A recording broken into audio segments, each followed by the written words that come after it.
Hola a todos, espero que se encuentren muy bien. Mi nombre es Valentina Ojeda y soy la autora de la monografía La Ruta del Conocimiento de construir pensamientos basados en concepciones hegemónicas. Bien, esta monografía se planteó sobre la problemática de una situación en la que un paciente le comenta a su psicólogo el hecho que lo agobia, y es que vive en un mundo repleto de estereotipos y le genera temor que algún día su hijo sufra algún tipo de discriminación. Por eso está inquieto por generar cambios sociales y romper con algunas concepciones bastante arraigadas. El psicólogo comienza a pensar en lo que le sucede, pero la pregunta es ¿quién realmente está pensando? ¿Quién piensa según Cassirer, según Kant, según Kuhn y según Haraway? Como respuesta a esto yo establecí que quien piensa es la concepción. Que piense la concepción nos va a permitir evidenciar lo importante que es desconstruir pensamientos basados en concepciones hegemónicas, pero por sobre todo comprender el grado de relatividad que tiene en sí la concepción de acuerdo a quien la posea. Bueno, si está pensando Cassirer, bueno, la concepción va a ser operativa conceptual de yuxtaposiciones homogénea y reduccionista. Para esta serie, para esta concepción, yo establecí como objetivo evidenciar cómo la concepción operativa conceptual de Cassirer homogeniza, y para ello fue necesario comparar cómo los conceptos operan homogenizando desde la concepción de Cassirer y en reacción cómo la palabra huelga desde la concepción de Gao y Draper opera permitiendo un mapeo de la heterogeneidad de realidades. También fue necesario desarrollar la propuesta de Bardet acerca del cuerpo como guía del conocimiento y la propuesta de Bell Hooks del feminismo negro. Bueno, decimos que para la concepción de Cassirer en la serie todo se homogeniza porque los elementos operan matemáticamente juxtaponiéndose uno con otro y cada elemento representa aquello por lo que fue reunido. Generalmente se homogeniza a conveniencia de algún poderoso. Bardet nos brinda el ejemplo de que antes había dos tipos de mujeres, la pute vagabunda o la reservada del hogar. Y la mujer que no se encuadraba o no se identificaba con ninguno de este tipo de series de mujeres era considerada como bruja. ¿Quién la consideraba así? Bueno, el poderoso, el inconsciente capitalístico colonial, que de esta manera justificaba los actos violentos que cometían hacia las brujas, que era que las violentaban, las golpeaban, las asesinaban, las quemaban vivas en las hogueras. Esta bruja es un personaje conectado con el cuerpo. Bardet hace mucho hincapié en que el cuerpo debe estar guiado por una brújula ética, y también nos presenta una comparación del río con la subjetividad humana. Nos comenta que el río, cuando se encuentra amenazado, debe encontrar su manera de sobrevivir, de transfigurarse. Bueno, dice que con la subjetividad humana debería de pasar lo mismo. También, decíamos que hablamos de la concepción de Gao y Draper, que nos presentaban la palabra huelga, esta palabra que está en donde juega mucho el internacionalismo. Y hacemos que cuando hablamos de huelga de mujeres se insta un ejercicio de resignificación de la palabra, ya que se trata de una acción que implica una reflexión sobre la reproducción de la vida social en su multiplicidad. Y por último, a partir de la concepción de Bell Hooks, esta autora nos comentaba que la palabra opresión o feminismo también suele homogeneizar, porque no existe un solo tipo de opresión, hay distintas maneras de oprimir. Y nos presentan un feminismo negro capaz de reeditar la estructura social de la clase dominante, clasista y sexista. Bien, eso si piensa la concepción de Cassirer. Si piensa la concepción de Kant, que es desencarnada, dualista, universal, colonial, yo a partir de esta serie, de esta concepción, establecí como objetivo elucidar los distintos pensamientos basados en concepciones dualistas, universales y coloniales, para lo que fue necesario describir cómo las diversas concepciones feministas, desde los aportes de Hester y Puig-Domenech y comunitarias del aporte de Rayran y Muñoz, erradican y reaccionan emancipándose de saberes coloniales. Bien, si hablamos de la concepción de Kant, él nos presenta un sujeto de ojo fijo, ciclópeo, caníbal, que pretende mirar todo desde ninguna parte, porque es un sujeto que no ingresa al cuadro. y es un sujeto inmerso en dualismos, en dualismos pertenecientes a una lógica de saberes coloniales. Kant, cuando hablamos de la racionalidad humana, podemos decir que las categorías y formas kantianas son propias de la racionalidad humana como tal, es decir, definen la racionalidad humana de un modo universal independientemente de las épocas y de los lugares. Ahora bien, concepciones que se tensionan con Kant puede ser la de Hester, que decíamos que nos ofrece un xenofeminismo abolicionista de género. Abolir el género significa no destruir todo tipo de género, sino abolir el sistema binario de géneros. Esta dicotomía de la que Kant estaba tan a favor, ¿no es cierto?, que es la de hombre y mujer específicamente. Nos invita a ella a una pluralidad de géneros, a una apertura de géneros.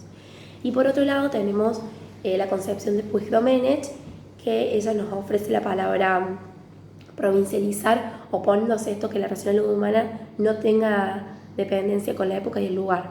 No, ella nos dice que el conocimiento, que el saber debe ser provincializado, situado, encarnado, local. Y por último, la concepción comunitaria tenemos de Rain y Muñoz, que ellas, también estaban en contra que el saber se mantenga desde el pasado de una manera fija, como Kant estaba así a favor. No, ellas nos dicen que ven a las culturas como plurales, móviles y generadoras constantes de conocimientos. Nos proponen una epistemología mapuche que contribuye a la justicia cognitiva y tanto justicia social. Bien, y a partir de después tenemos la concepción, que piense la concepción de Kuhn, va a significar que sea una concepción de matriz disciplinar, egoísta, tácita, epistemicida. A partir de esta concepción yo establecí como objetivo evidenciar cómo concepciones egoístas y epistemicidas anulan la posibilidad de dialogar ampliando conocimientos, para lo que fue necesario comparar la concepción de matrices disciplinares de Kuhn con una concepción basada en una utopía de interconocimientos dialogantes de Sousa Santos. Bien, la concepción de Kuhn, la concepción kuhniana, nos trae un nuevo trascendental, un nuevo a priori, esta vez la matriz disciplinar. Cada matriz disciplinar compone un cuadro. Estos cuadros, estas matrices, están compuestas por miembros que comparten el mismo lenguaje, la misma cultura, la misma educación. Ahora bien,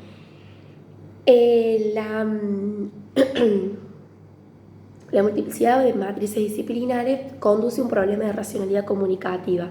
¿Por qué? Porque se constituyen conocimientos tácitos que no permiten que las comunidades, los miembros de las comunidades se solidaricen en posición a otra comunidad.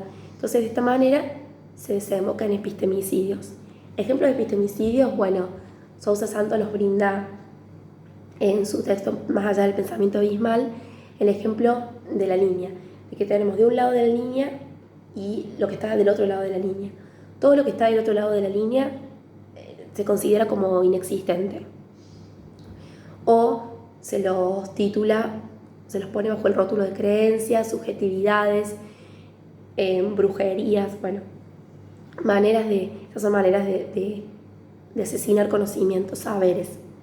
Entonces él lo que nos propone es un pensamiento posabismal que tenga como base la copresencia, la contemporaneidad, que sea similar a una ecología de saberes, y donde el conocimiento sea considerado como interconocimiento, donde se acepte la multiplicidad de epistemologías, de saberes, de conocimientos, y se renuncie a una epistemología general. Donde el diálogo obviamente va a ser posible, no como antes en Kuhn. Y por último tenemos la concepción de Haraway. Cuando piensa la concepción de Haraway, es una concepción, está pensando en una concepción encarnada, solidaria, responsable de parcialidades. Haraway viene un poco a romper con esto que Kant planteaba de las dicotomías, del ojo fijo, que no ingresa al cuadro. Ella viene a proponer una objetividad feminista de la localización limitada del conocimiento situado, pasa un poco de este conocimiento colonializado a un conocimiento situado, ya no a la espera de ser leído, transformado o en su desgracia dominado, controlado. Entonces, bueno, ella propone el mito del cyborg. El cyborg es un organismo cibernético capaz de transgredir fronteras. Transgredir estas fronteras de las que Kant nos hablaba, de estas dicotomías de cuerpo-mente, hombre-mujer, naturaleza, tecnología. Pero Chela Sandoval, desde la concepción de Chela Sandoval, el cyborg es una de las familias de las figuras desplazadas y no puede ser considerado como digamos, poner bajo el rótulo a todas las figuras a toda la familia de figuras desplazadas, porque sería caer en un lenguaje neutro, en una neutralidad, en un reduccionismo del que justamente Haraway estaba, ¿no es cierto?, tan en contra. Así que bueno, ella propone más bien una nueva, la necesidad de plantear una nueva conciencia diferencial o positiva, trae la metodología de los oprimidos. Bueno, que sea donde se es capaz de unir la técnica con la erótica, con el mestizaje, con el amor. Bueno, eso fue más o menos un poco las distintas concepciones. La respuesta a quien piensa, bueno, que piensa las concepciones que son variadas, que son distintas. Entonces yo concluyo que el hecho de que piense la concepción implica aceptar el grado de relatividad de acuerdo a quien la posee, como estuvimos hablando recién. Si bien el objetivo de construir pensamiento basado en concepciones hegemónicas no fue posible alcanzarlo, pudimos aproximarnos a partir de los objetivos específicos que yo fui planteando. Ya vimos que, bueno, conocimos las consecuencias que generan el hecho de que piensen concepciones egoístas, epistemicidas, coloniales, universales, parciales, y por eso fue que fuimos tensionando, desarrollando otros tipos de concepciones correspondientes a epistemologías basadas en feminismo y epistemologías comunitarios, nativos, negros, situados, encarnados en los feminismos. Yo rescato que se requiere, me parece importante el hecho de requerir de asumir la incompletud, porque ninguna concepción de todas las que estuvimos desarrollando posee el patrimonio absoluto de la razón, la verdad absoluta. No puede ninguna de todas las concepciones que nombré dar respuesta de ella a todo. También es necesario desnaturalizar patrones de pensamientos adquiridos y aprender a desaprender lógicas eurocéntricas. Yo considero que es importante continuar trabajando en la producción de multiplicidad de epistemologías que dialoguen de manera local, de manera solidaria y puedan, bueno, y sobre todo esto lo agrego yo por el respeto.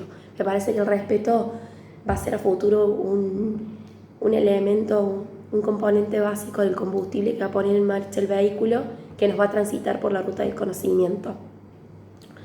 Bueno, así de esta manera vamos a continuar deconstruyendo concepciones hegemónicas, vamos a aceptar la heterogeneidad de concepciones y alcanzar un mundo con disminución de injusticia. Entonces, bueno, nada, considerar de nuevo que no hay una concepción que pueda darnos respuesta a todo, sino que existen muchas concepciones variadas, distintas, unas más similares algunas un poco más similares entre unas, otras un poco más distintas, pero de todas podemos rescatar, aprender algo, pero no, bueno, esto es importante, no quedarse con una y considerar que es muy importante que existan y coexistan entre ellas. Bueno, espero que se hayan comprendido la idea principal de mi monografía